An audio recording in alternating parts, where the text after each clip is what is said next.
Hi NSRD, it's Kali. Today we're going to talk about managing symptoms of anxiety, stress, and depression through putting your decision making on autopilot. Putting ourselves on autopilot is a great way to avoid what I call analysis paralysis, and some of us may have heard this term before. Basically, it just means when you have too many decisions to make, it can be really hard to choose and make a decision. So for example, if I have to choose between chocolate ice cream and vanilla ice cream, it's a pretty easy decision to make. Obviously, chocolate vanilla swirl. But when you throw in several other flavors to the mix, like all of these up here, well, suddenly it's not so easy. I could sample each one 5 times and I'm still not so sure what I want to decide. Now, with depression and anxiety and stress, and especially at a time like this, even the smallest of decisions can feel like trying to choose an ice cream flavor from all of these up in front of us. Even in normal life, if it doesn't feel like that way, all of a sudden it can suddenly feel like every decision is this difficult to make.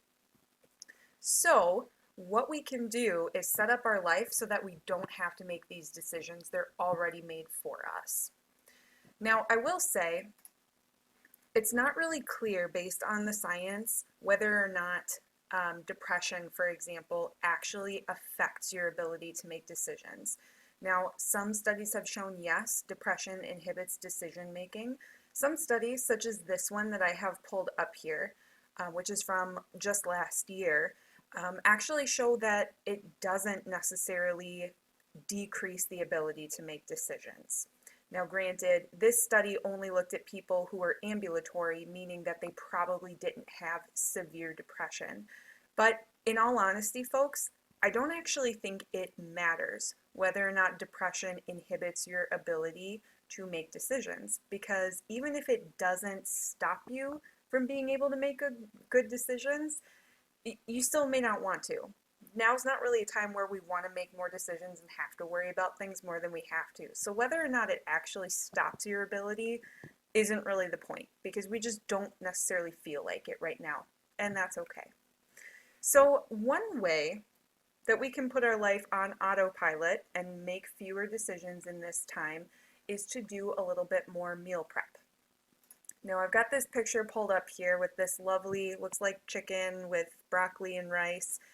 Um, some people already do this, which is great. Other people, this may be a totally foreign concept, which is okay too. With meal prep, you could eat the same thing for several days in a row. So I might say, for lunches every day this week, I'm going to eat one thing, and then for dinners every day this week, I'm going to eat another thing, and move on from there. And for some of us, that's the easiest thing to do. Now, if the thought of eating the same thing for lunch or dinner every single day for 5 days is just not possible for you, that's okay too. You could still make things in bulk and make several servings like we see on the screen here, but then you could pop a couple in the freezer and then you could always eat them a week or two later. And so you can still make things in bulk and prepare them, and then spread out when you're eating them. And over the course of a couple weeks, you'll build up enough stuff in your freezer that you have a lot more variety of things you can just pull out and heat up and eat.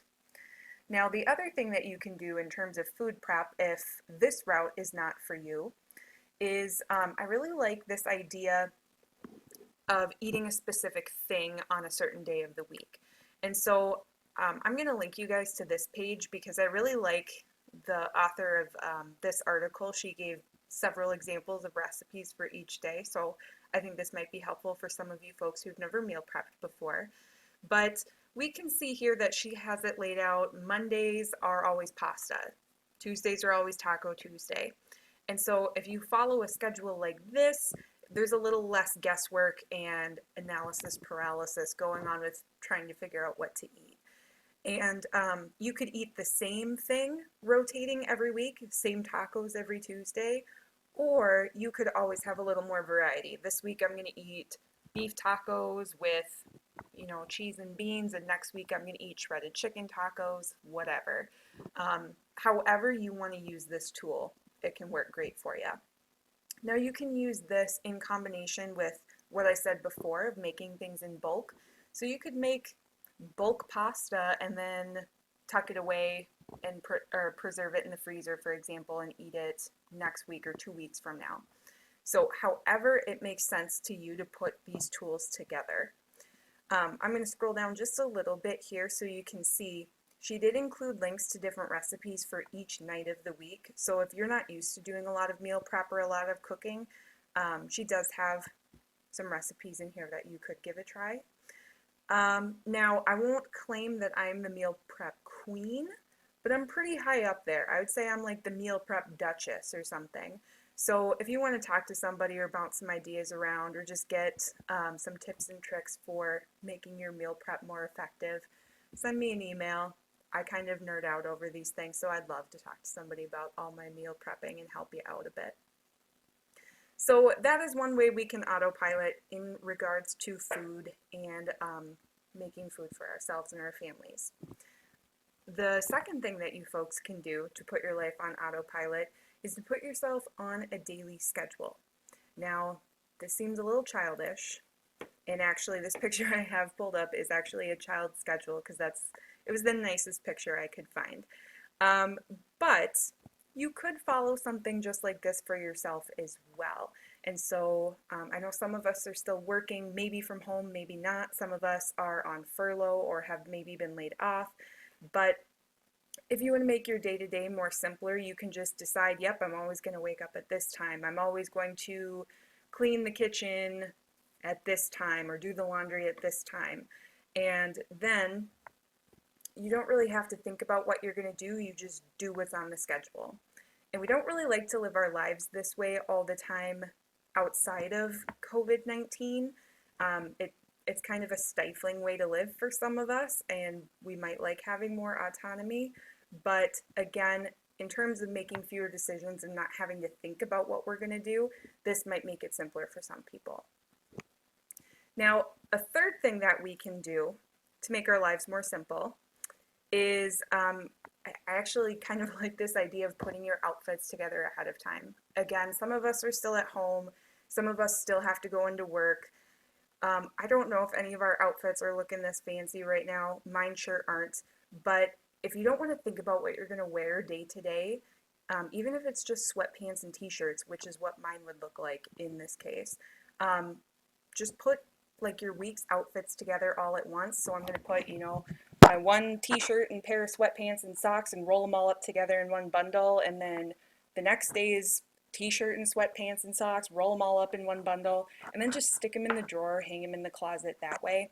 And then instead of 7 days a week having to decide what you're going to put on, you're really only deciding on one day for the whole week what you're going to wear every day. And then you can even just the night before pull it out and it's ready to go. You don't have to think, just put the clothes on and move on with your life. So again, it seems kind of childish, but in a time like this, it's just one less thing you have to think about. And if you're like me and you're working from home for the most part now anyway, it kind of doesn't matter what you look like, so just might make your life a tad bit easier. Now, the last idea that I have for you folks, I don't really have a fancy picture for it, but you could assign different family members to different tasks around the house. So normally, at least in my family, everybody shares different tasks, and which task you're doing kind of depends on how the day is going and what you did the day before and so on and so forth. But to make life simpler right now, you can assign one person to specific tasks and they just always do those tasks. So there's no thought, there's no worry about who's going to do what. I always do laundry and clean the bathrooms, and my partner always goes grocery shopping and does the meal prep. And if you have kids, maybe your one kid always cleans the kitchen after dinner or something like that. Now, I was a kid once, so I do understand that it doesn't work that way with all kids, and you may not be able to get them on board with doing something like that. But if all your family members or your roommates or whoever you live with are on board for that sort of thing, that makes our chores and tasks a little more digestible.